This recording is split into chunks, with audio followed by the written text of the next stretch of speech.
Would you look at that? You're finally awake. I was beginning to think my men had hit you on the head too hard. Now, no need to get all jumpy. So far, you're perfectly safe, but that can change very quickly. Got it? Good. See, you might recognize my face from the council meeting a few moons ago, but even if you don't, it doesn't really matter. As much as I would consider myself to be memorable, not everyone has taste. And either way, it's not important. Because right now, you, my love, are leverage. That's right. Looks like you're finally beginning to grasp the situation. You can thank your father for it, really. That treacherous bastard thought he could get around his end of the deal, so now this is his final warning. You may call it petty revenge, but I simply call it returning the favor. That doesn't mean I'm obligated to keep you alive, though. Your death would serve as a nice little reminder as to who he's messing with. My generosity is the only reason you're still breathing. So if I were you, I'd behave. Good hostages live longer, love. Take it to heart. And again, nobody said you wouldn't get hurt. I may be good looking, but don't be fooled, love. I'm the devil in disguise. I've hurt people for far less. I wouldn't stop at a pretty face like yours. In the end, they all bleed the same, love. You'd be lucky to survive your stay here. Many before you didn't. See, my father isn't really a good man, so he has no shortage of enemies. And neither do I. Can you imagine how many traitors I have to deal with? How many people think betraying me is acceptable? Under different circumstances, we'd pay them a visit personally and refrain from pulling others into it. But this time was a little different. You see, your father declared war on us, and taking him would have been so much more difficult than taking you. He also has enough men to replace him and go through the plan in his stead. So, next best solution? Take something he can't just replace and go on without. His favourite child, and heir to the throne. Oh, it's obvious you're his favourite. You're intelligent, brave, and quite the looker, frankly. He always speaks so highly of you whenever your name is mentioned. I'm not even sure whether you have siblings at all. That's how focused he is on you. You must be real special, love. I suppose I'll have to find out for myself what you're capable of. Wouldn't it just be such a shame if this were the end of your story? The two of us could still have so much fun if you play your cards right.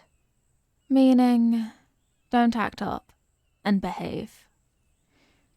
As a royal descendant, I'm safe to assume you know how to do that, yes? It's upsetting how many peasants don't. But you're better than that, aren't you? Otherwise, I'll have to force your respect. And you surely won't enjoy that, love. But now that the formalities are out of the way, I do plan on being a somewhat decent host. You are free to move around within my quarters, but don't even think about escaping.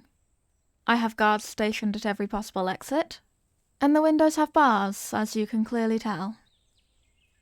Don't try to butter up any of the guards or servants here either. All of them have been tested on their loyalty, and know not to mess with us. After having to clean up the remains of other traitors, most of them have learnt to stay in line. If you so much as attempt to befriend anyone here, I will serve their head to you on a platter, my love. So tread carefully. We wouldn't want anyone having to suffer because of you now, would we? Well then, love, make yourself at home. If you're nice and quiet, maybe we'll even serve you lunch later. You must be starving after all this trouble. It's not every day that you get kidnapped by guards of a rivaling kingdom to prevent an unnecessary war. I may be a vile creature, but even I do not condone that kind of savagery. Torture is one thing, but such irrelevant brutality is simply boring. Pain is like a sword, love. If you use it strategically, it can slice through enemies and leave the survivors trembling in terror.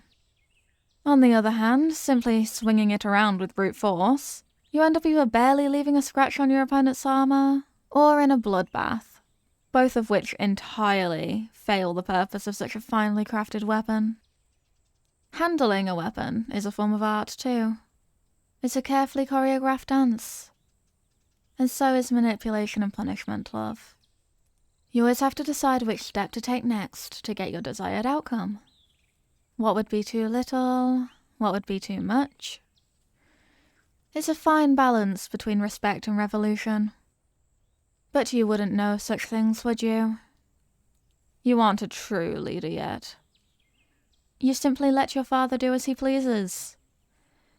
You don't even seem as though you care about politics at all. Even at the conference, you barely interacted with anyone. You didn't meet my gaze once throughout the entirety of it. It's a shame, really. If you'd been more open, perhaps the two of us could have become allies, and it wouldn't have to come this far. Two kindred souls, overshadowed by their terrible fathers. We might have made a good pair. But now it's too late for that. You had your chance and decided to let it pass. Just another pretty face to be forgotten within an instant. With me, the two of us could have made a lasting impression on this forsaken world. I know I still will.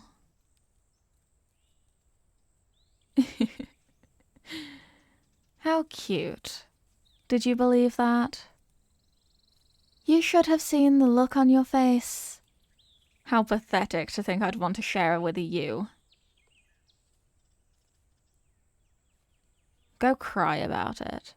Your life will be a waste of time and space, just like your father's. To me, you will merely be an inconvenience. The both of you. Oh well. Too bad for you now, love. I'll be looking forward to your madness unfolding as you spend the next weeks isolated, with only me to keep you company whenever I please. Try not to get too excited. It's my job to torture you, after all. Be that mentally or physically. I'll have my fun either way.